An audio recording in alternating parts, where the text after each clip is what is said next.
Selamat siang teman-teman Fabcast, kembali lagi bersama Fabcast yakni Podcast Fakultas Ekonomi dan Bisnis Universitas Riau, Fabcast B1 Action. Sebelumnya perkenalkan, saya Corina Olga, mahasiswa S1 Akuntansi angkatan 2021 yang pada kesempatan kali ini akan memandu podcast mengenai salah satu program dari MBKM. Nah, pada kesempatan kali ini, Fabcast mendatangkan narasumber yang pernah mengikuti program pertukaran mahasiswa atau yang biasa disingkat PMM. Langsung aja kita sapa narasumber kita. Yang pertama ada Aidura Izara. Halo Aidura, apa kabar? Halo Corina, alhamdulillah baik. Alhamdulillah. Selanjutnya ada narasumber kedua yakni Nurul Rizky Juliatika. Halo Rizky, apa kabar? Hai, baik. Mungkin boleh perkenalan singkat dulu mulai dari Aidura. Baik, terima kasih Corin. Nama saya Aidura Izara, biasa dipanggil Ai. Kebetulan saya kemarin mengikuti program pertukaran mahasiswa Merdeka 2 tahun 2022. Jurusan asal S1 Akuntansi. Boleh Rizky? Nama panjang aku Nurul Rizky Juliatika, biasa dipanggil Rizky. Kemarin juga mengikuti program pertukaran mahasiswa. Aku dari jurusan S1 Akuntansi juga. Oke. Berarti dua-duanya merupakan mahasiswa S1 Akuntansi yang ada di Universitas Riau. Mungkin sebelum kita masuk lebih dalam soal PMM, mungkin masih ada nih teman-teman Fabcast yang masih belum tahu nih apa sebenarnya PMM ini. Mungkin boleh teman-teman jelasin dulu nih secara singkat. Program ini merupakan salah satu program MBKM yang dirancang oleh Pak Nadiem Makarim, yang mana tujuan Pak Nadiem dalam menciptakan program ini supaya mahasiswa itu tidak hanya mampu secara akademis di kelas saja, tetapi dia mampu bersosialisasi keluar kelas. Nanti kan kalau pertukaran mahasiswa berarti ke univ lain dong, gitu. Berarti dia nanti mampu bersosialisasi ke universitas lain gitu. Menurut Rizky gimana nih soal PMM? Ya, programnya tuh kayak nanti dari kitanya bisa milih kita mau ke perguruan tinggi mana. Jadi kalau di Indonesia ini kita ada tertarik sama budaya luar yang di luar pulau kita, kayak misalkan aku dari Sumatera nih, dari Riau, tertarik sama budaya Sunda, jadi aku ngambil kemarin itu ke Jawa Barat. Ya bagus lah, sekalian belajar budaya lain di Indonesia juga. Berarti kalau saya perhatiin dari tadi, itu kan dua-duanya ngambil di luar pulau. Berarti itu merupakan salah satu persyaratan dari program PMM ini atau bagaimana? Syarat itu kayak kita kan ada alamat kayak dia harus berbeda dengan pulau tempat tinggal kita satu, terus pulau tempat univ kita ngampus berkuliah, sama pulau tempat alamat di KTP kita. Jadi kalau misalnya kita misalnya nih alamat AI di Riau, ngampusnya di Jawa, terus tinggalnya di Sulawesi. Jadi yang kita pilih itu harus beda dari pulau ketiga pulau ini. Beda dari Kalimantan apa Papua gitu, apa Bali gitu. Jadi kalau misalnya kita kan kebetulan ini kan pulau domisili, alamat KTP sama alamat kampus kan sama Sumatera. Jadi masih banyak lah pilihan pulau yang bisa kita tuju, bisa Jawa, bisa Jawa, Kalimantan, Sulawesi dan lainnya. Oke, berarti kalau PMM ini tuh boleh diikuti mulai dari semester berapa kira-kira? Semester 3. Semester 3 ya mulai. Soalnya aturan MBKM secara nasional itu kan semester 3, tapi ada beberapa kampus yang Membatasi semester 5. iya, cuma semester 5, karena kan semester 3 masih banyak mata kuliah dasar gitu. Oh iya. Jadi tergantung kebijakan kampus lagi. Oh gitu. Oke. Untuk menurut teman-teman sendiri nih, tujuan dari PMM ini tuh sebenarnya untuk apa nih kalau diadakan dari Mendikbud? Itu kira-kira untuk apa diadakan program PMM ini kan? Supaya gimana ya, supaya budaya di Indonesia itu tetap dipelajari. Jadi ibaratnya yang kayak aku bilang tadi, yang dari Sumatera itu nggak cuma tahu budaya-budaya itu aja, di situ juga kita dipelajari buat berbaur, bermandiri, kayak gitulah. Supaya mahasiswa tuh mampu belajar di luar mata kuliah yang dia ambil gitu. Kayak sebenarnya teman-teman IPM kemarin tuh banyak tuh yang ngambil jurusan asalnya kayak sastra Inggris, terus pas di PT tujuannya dia ngambil ini hukum. Memang tuh jurusan sebenarnya sebenarnya mah Pak Nadiem tuh menciptakan program ini untuk itu. Jadi kayak mahasiswa tuh banyak belajar ilmu lain, cabang iya. ilmu lain. Berarti untuk memperluas wawasan mahasiswa juga Iya, lah ya, iya. supaya bisa keluar dari zona yang mereka ambil sebelumnya gitu. Iya. Oh, kalau untuk kegiatan kalian berdua selama ngikutin PMM itu kira-kira cuma mengikuti kegiatan perkuliahan seperti biasa di sini atau ada program yang khusus diikutin sama yang ngikutin program PMM ini? Ada nama programnya tuh khusus tuh, kalau untuk anak PMM tuh nama mata kuliahnya Modul Nusantara, ya kan? Iya, Itu jadi SKS. ya, itu mata kuliah wajib yang mesti diambil semua mahasiswa yang mengikuti PMM gitu. Jadi yang 4 SKS itu udah include dari 20 SKS. Kita kan maksimal di MBKM itu kan ada 20 SKS. Iya. Nah, yang 4 modul Nusantara yang 4 ini udah include di situ, udah terdaftar wajib, udah harus ikut gitu. Nanti berarti sisanya ada 16 ya, baru kita boleh mata kuliah apa gitu. Mata kuliah Modul Nusantara itu juga itu dia mata kuliah yang mengenalkan kita sama budaya sekitar. Oh gitu, Jadi- makanya namanya budaya Nusantara ya? Iya, Modul jadi Nusantara. isi mata kuliahnya tuh kami pergi jalan-jalan buat Wow. iya buat Berkunjung ke museum, museum, ya. ke tempat-tempat Gitu. bersejarah di sana. Berarti asik dong ya, kita bisa belajar juga, bisa Iya. jalan-jalan. Iya. Itu dibiayai seluruhnya oleh pemerintah, Dibiayai. Free, kayak fully funded berarti ya?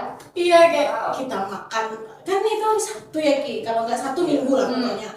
Senin sampai Jumat kan kita kelas nih. Iya. Jadi kalau Sabtu sama Minggu itu jadwal untuk modul Nusantara. Kan tadi kita udah ngebahas nih soal PMM itu gambaran besarnya seperti apa. Kalau menurut kalian, saya pengen tahu nih pengalaman pribadi kalian nih selama mengikuti PMM. Kalau Ayura ngikutinnya di Universitas Hasanuddin di kalau Makassar. di Makassar, kalau Rizky di Universitas Kuningan. Saya pengen tahu nih pengalaman menarik selama kalian ngikutin PMM selama 1 semester di universitas pilihan kalian. Dari segi apanya dulu nih? Kalau mungkin karena terkait dengan budaya juga, boleh kalau dari budaya nih. Kalau dari budayanya itu kan tadi kan ada modul Nusantara ya. Jadi di akhir program tuh kami ada ini modul Nusantara ke Toraja. Jadi kan kami di Unhas itu nerima 277 orang. 277 mahasiswa dari seluruh Indonesia, dari Aceh sampai Papua gitu. Jadi yang modul Nusantara ini yang modul Nusantara ke Toraja ini yang pergi ke Toraja itu bareng-bareng semua kelompok modul Nusantara, kelompok 1 sampai kelompok 15 apa 16 ya. Jadi kami perginya bareng ke Toraja. Waktu itu yang dalam kita ada, kalau kita lihat berdasarkan pengalaman lihat kayak Toraja itu kan dari TV tuh kayak ada adat suku Toraja yang adat istiadatnya itu dimakamkan dalam goa gitu, cuma nggak dikubur gitu. Jadi alhamdulillah kami kemarin kesampaian ke sana, belajar budaya di sana, kayak sampai ke patung Yesus terbesar tuh yang terbesar di Indonesia, terus terbesar kedua di dunia ya. Pertama kan di Brazil. Nah sampai ke sana ke Buntu Burake gitu. Pas kayak belajar pas ke goanya itu kan kita kan sebelumnya kan kayak penasaran ini goanya bau atau apa ya, karena mayatnya kan bener-bener kayak tulang dibuka gitu, kayak kalau baru-baru ya pakai peti gitu dimasukin bener-bener bertumpuk gitu. Jadi kita pas masuk itu kayak aduh bismillah terus pas masuk kiri kanan gua tuh tulang-tulang berserakan gitu. Jadi belajar belajar budayanya. Terus ada juga ke Bulukumba kan. Jadi kami ada di situ namanya suku Kajang. Pernah dengar nggak suku Kajang? Suku Kajang itu terkenal di seluruh dunia, itu suku yang terekstrem. Terus di Bulukumba itu ternyata ada pembuatan kapal pinisi. Nah, pelajaran lagi nih buat Ai ketika ikut PMM tuh, Ai baru tahu ternyata Indonesia tuh negara yang memproduksi kapal pinisi yang diekspor ke Italia, ke Prancis. Nah, jadi kami kemarin terjun langsung nih, lihat langsung kayak mana pembuatannya. Dan bahkan kami beli miniatur pinisi ya, ada oleh-oleh lain dari Iya. Bulukumba gitu. Tapi kalau pengalaman yang lain masih banyak lagi sih. Nggak cukup satu episode lah ya. Tipe jam-jam nanti kita. Oke, boleh kita pindah ke Rizky untuk ceritain pengalaman menarik selama ada di Universitas Kuningan. Kalau dari aku, pengalaman menarik sebetulnya selama aku di sana semuanya menarik. Cuman yang paling berkesan buat aku dan ngasih aku pelajaran itu soal toleransi agama yang ada di sana.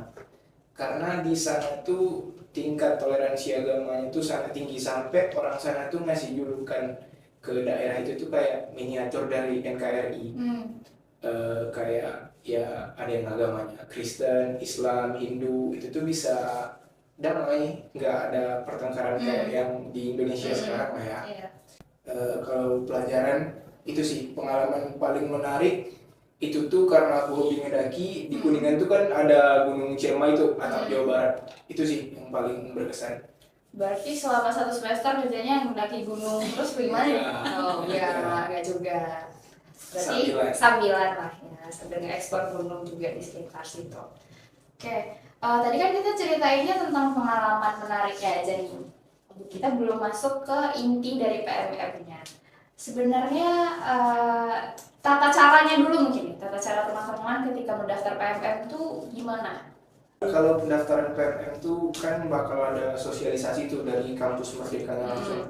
Dan biasanya tiap angkatan tuh, kalau kami kan angkatan kedua tuh, 2022, Iya. bakal ada angkatan ketiga, dan itu tuh biasanya peraturannya tuh selalu diperbarui. Kalau kita kemarin IPK minimal berapa? Daftar? 3,0. Nah, 3,00. Dan setahu aku ya di PMM 3, yang di PMM berikutnya ini, minimal IPK itu 3,6. 3,6 atau 3,5. Jadi lebih Langsung sulit. naik ya. Iya, kalau untuk peraturan tuh biasanya pasti Selalu diperbarui Iya. tiap tahunnya berarti ya. Oke. Kalau untuk persyaratan lainnya nih untuk ngikutin PMM? Kalau persyaratannya, kalau dari fakultas itu kita harus transkrip nilai, terus surat rekomendasi dari fakultas. Kalau dari terus kita buat surat kayak surat pernyataan gitu. Nah, terus ada BPJS kita kan ini ya, kegiatan kita berkaitan sama fisik, jadi kayak ada BPJS Ada harus BPJS. aktif gitu. Tadi kalau pertanyaan sebelumnya yang saya tanyain kan soal modul Nusantara tadi kan dibiayai itu sama pemerintah. Nah kalau untuk keseluruhan KMM ini semuanya dibiayai atau ada beberapa yang tidak? Sebetulnya termasuk seluruhnya dibiayai sih, cuman itu rincian biayanya yang paling pertama kali kami dapat tuh nanti ibaratnya yang biaya paling pertama itu ada biaya kedatangan. Tiketnya enggak sih, Ki? Iya, tiket. Tiketnya tuh langsam ya, bukan kalau biaya lain kayak biaya bulanan kita itu kan rembus itu kan diganti. Kalau tiket tuh langsung dikirim kode bookingnya. Jadi kita jadi ke data tuh kita berangkat dari bandara mana. Nanti kalau misalnya kalau kita, kan kemarin dari Pekanbaru ya SSK ini. Kan ke data tuh berenam kemarin kami dari situ. Jadi yang satu bandara satu kode booking. Gitu. Jadi bareng-bareng. Iya. Check-innya kemarin kami juga bareng-bareng.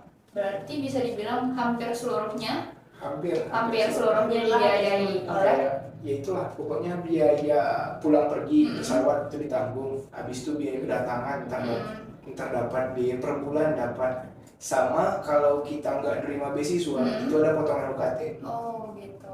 Untuk BPJS semester nya. berikutnya. Untuk di semester berikutnya dapat potongan UKT. Iya. Oh, BPJS juga dibiayai itu. Sama kalau kemarin kan kita masih ini ya, masih musim Covid. Iya. Jadi bagi yang belum Swab. yang booster, yang Vaksin. ketiga itu kan booster kan. iya, vaksin booster. Booster yang belum booster pertama kan syaratnya itu kemarin kalau terbang kan harus booster pertama, vaksin ketiga kan. Jadi kalau yang bagi yang belum vaksin ketiga itu harus PCR. Nanti biayanya dirembus, diganti. Dengan kita ngajuin juga ada bukti-bukti kita PCR kayak mana gitu. Berarti istilahnya kita tinggal ngikutin persyaratannya, habis itu udah tinggal nunggu Udah. ikut aja gitu ya.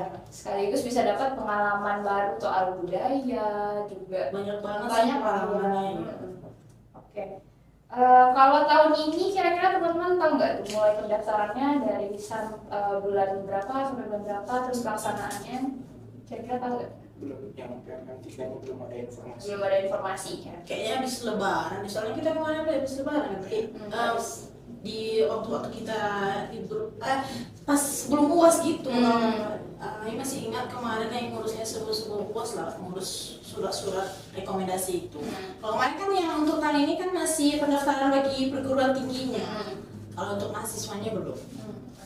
Ya, tapi coba dicek-cek di linknya ya, di Kampus Merdeka. Mungkin belum masuk di kami tapi emang udah keluar ya. Berarti harus teman-teman Fabcast juga harus sering update ya lewat website dari Kampus Merdeka. Kita udah sharing soal mulai dari program PMM itu apa, terus juga ternyata ini tuh hampir seluruhnya dibiayai oleh pemerintah juga. Terima kasih kepada Aidura dan juga Rizky yang udah bersedia jadi narasumber di Fabcast pada episode kali ini. Untuk kesimpulannya, program PMM atau Pertukaran Mahasiswa Merdeka ini itu merupakan pertukaran mahasiswa selama 1 semester yang akan mengajak mahasiswa untuk mendapatkan pengalaman belajar di perguruan tinggi di seluruh Indonesia. Tadi teman-teman narasumber juga udah nyampein beberapa keuntungan untuk mengikuti PMM ini. Ada mengeksplor dan mempelajari keberagaman budaya, ada berteman juga dengan mahasiswa dari berbagai daerah, mendapatkan banyak pengalaman baru dan kesempatan untuk mengambil pilihan mata kuliah di luar prodi sesuai dengan pilihan. Terus juga bisa memperkuat kemampuan beradaptasi dengan budaya dan lingkungan baru. Juga mendapatkan sertifikat dari Ditjen Pendidikan Tinggi, Riset dan Teknologi Kemendikbudristek. Nah, jadi setelah teman-teman Fabcast mendengar penjelasan dan pengalaman dari Aidura dan Rizky, pastinya ada teman-teman Fabcast yang ingin mengikuti program PMM juga di tahun ini. Nah, karena tadi juga udah dibahas banyak manfaat dan keuntungan dari program PMM ini sendiri. Semoga tahun ini banyak teman-teman dari Fabcast, khususnya yang dari Universitas Riau itu banyak lolos untuk program PMM ini sendiri juga. Jadi jangan ragu untuk daftar. Sampai jumpa di Fabcast episode selanjutnya. Fabcast Be One Action.